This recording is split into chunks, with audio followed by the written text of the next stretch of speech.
गणाधीश जो ईश सर्वा गुणांचा मूळारंभ आरंभ तो निर्गुणाचा. नमो शारदा मूळ चत्वार वाचा गमू पंथ आनंत या राघवाचा. जय जय रघुवीर समर्थ. रामकृष्ण हरी सर्वांना. आज आपण संत तुकाराम महाराजांच्या गाथेतील अभंग क्रमांक 27 पाहतोय. माझी आम्हीपणा झाला यावरी उगाणा, भोगी त्यागी पांडुरंग त्याने वसविले अंग. टाळिले निमित्त फार थोडे घातहित, यावे कामावरी तुका म्हणे नाही उरी. मागच्या अभंगात 26व्या अभंगात संत तुकाराम महाराज सांगतात की संतांची सेवा झाल्यामुळे सायुज्य मुक्ती प्राप्त होते. आणि अशा संतांची सेवा माझ्याकडून झाली, त्यामुळे माझा जो देहाभिमान आहे तो नष्ट झाला आहे. सगळ्या संसाराचं मूळ काय असेल तर अहंकार आहे. मी ब्रह्म आहे, याच्यामध्ये ब्रह्माचं जे निजजीविता आहे ती म्हणजे सृष्टी होय. आणि हा मीपणा असतो तोवर आपल्याला जन्ममृत्यू आहे. एकदा का तो गेला की आपल्याला परब्रह्म जाणता येतं, असं सर्वच संत सांगतात. अखंडित भेटी रघु राजयोगू, मना सोडी रे मीपणाचा वियोगू. म्हणजे वियोग कशामुळे होतोय? केवळ आणि केवळ तुझ्या मीपणामुळे वियोग होतोय. तो सोडून दिलास की तुला ही सायुज्यता मोक्ष प्राप्तच होणार आहे. आणि असा मीपणा तुकारामांच्या अंगी नाही, त्यांचा देहाभिमान सुटला आहे असं ते सांगतायत. माझी या मीपणा झाला यावरी उगाणा.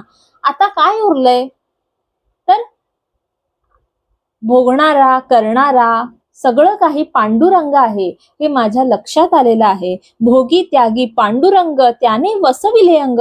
कारण माझा देह कुणी बनवलाय तर त्या पांडुरंगाने बनवलाय. माझ्या शरीरामध्ये अनेक प्रक्रिया चालू आहेत. मी बोलतोय, मी चालतोय, मी पाहतोय. हे सगळं बघणारा कोण आहे, याला चालवणारा कोण आहे तर प्रत्यक्ष पांडुरंग आहे हे माझ्या लक्षात आलेलं आहे.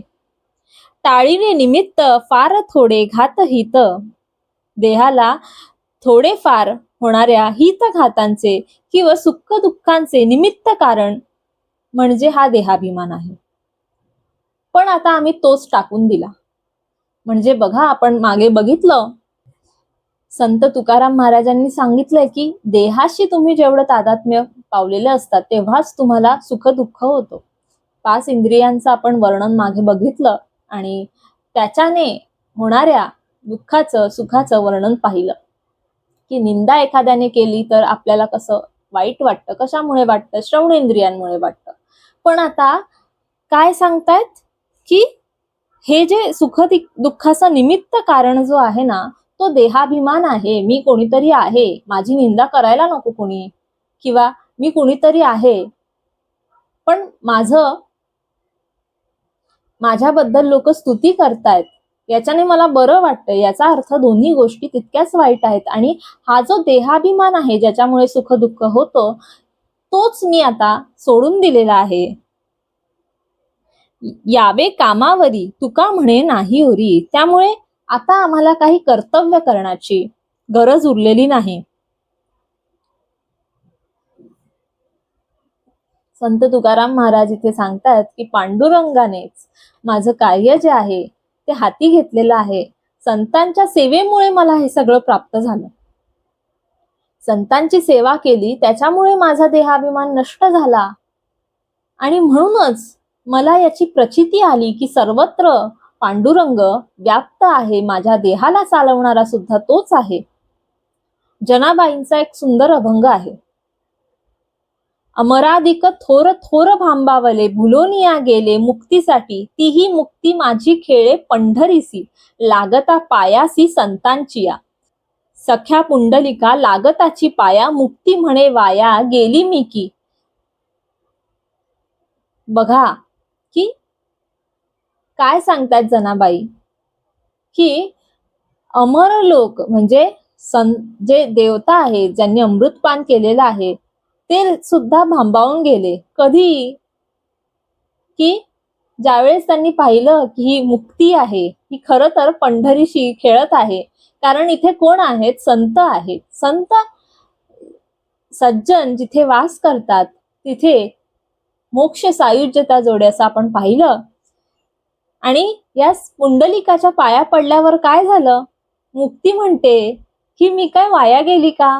कारण की खरी मुक्ती जी आहे ती या ज्ञानामृतात, ती या भागवत धर्मात भरून राहिलेली आहे असं सर्व संत सांगतात. आणि म्हणूनच तुकाराम महाराज जरी सुरुवातीला म्हटले की मीपणा निघून गेला आणि माझं काही कार्य करण्याचं उरलं नाही, तरी ते दुसऱ्या चरणात काय सांगतात? भोगी त्यागी पांडुरंग त्याने वसविले अंग.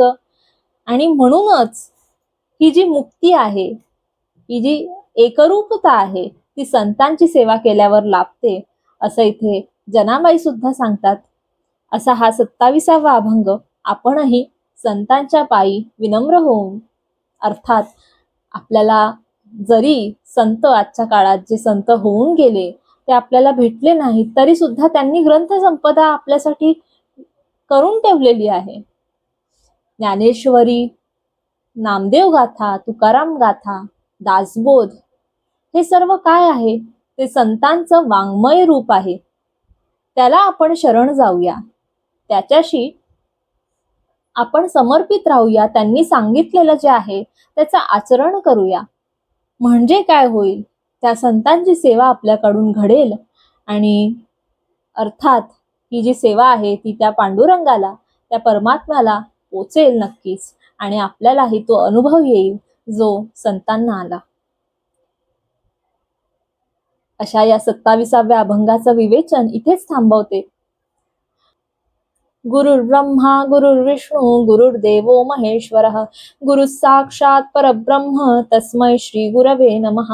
उपासनेला दृढ चालवावे, भूदेव संतांसी सदा लवावे. सत्कर्मयोगे वय घालवावे, सर्वामुखी मंगल बोलवावे.